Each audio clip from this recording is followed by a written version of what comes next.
एकता जिंदाबाद जिंदाबाद जिंदाबाद। एडवोकेट अमेंडमेंट बिल वापस लो वापस लो वापस लो। एकता जिंदाबाद जिंदाबाद जिंदाबाद। एडवोकेट अमेंडमेंट बिल वापस लो वापस लो वापस लो। एडवोकेट अमेंडमेंट बिल वापस लो वापस लो वापस लो। केंद्र सरकार होश में आओ होश में आओ होश में आओ। केंद्र सरकार होश में आओ होश में आओ होश में आओ। है कि इस केंद्र की सरकार ने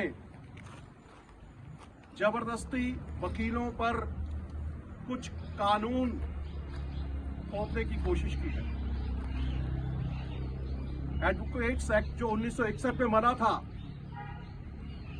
उसमें ये मूल रूप से कुछ परिवर्तन करना चाहते हैं। जो बार काउंसिल्स हैं हमारी पूरे देश में, या बार एसोसिएशंस हैं, उन सब में अपने प्रतिनिधि भेज करके ये लोग उसमें सरकारी दखलंदाजी को बढ़ाना चाहते हैं। अधिवक्ता लोग स्वतंत्र रूप से काम करते थे। बार काउंसिल्स या बार एसोसिएशंस, उनकी अपनी स्वायत्तता होती थी, ऑटोनॉमी होती थी। वो ये केंद्र की सरकार इस बिल को ला करके नया अधिनियम बना करके अधिवक्ताओं की जो स्वतंत्रता है, स्वतंत्र रूप से काम करने का जो उनका एक ध्येय होता है, उस पर कुठाराघात करना चाहते हैं। तो इन सब के विरोध में हिमाचल प्रदेश की 51 बार एसोसिएशंस जो हैं, उनकी एक बैठक 2 तारीख को हुई थी बिलासपुर में, और वहां पर एक स्टेट कोऑर्डिनेशन कमेटी का गठन किया गया, जिसमें एडवोकेट LR नड्डा जो हैं वो अध्यक्ष बनाए गए, उसके चेयरमैन नियुक्त हुए।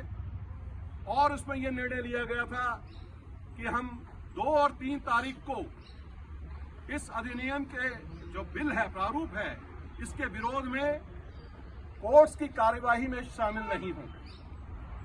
हमने यह भी निर्णय लिया था कि केंद्र सरकार पर यह दबाव डाला जाएगा कि इस बिल को तुरंत प्रभाव से वापस लिया जाए, ना कि सस्पेंड किया जाए। और आज 2 दिन हमारी स्ट्राइक को हो गए।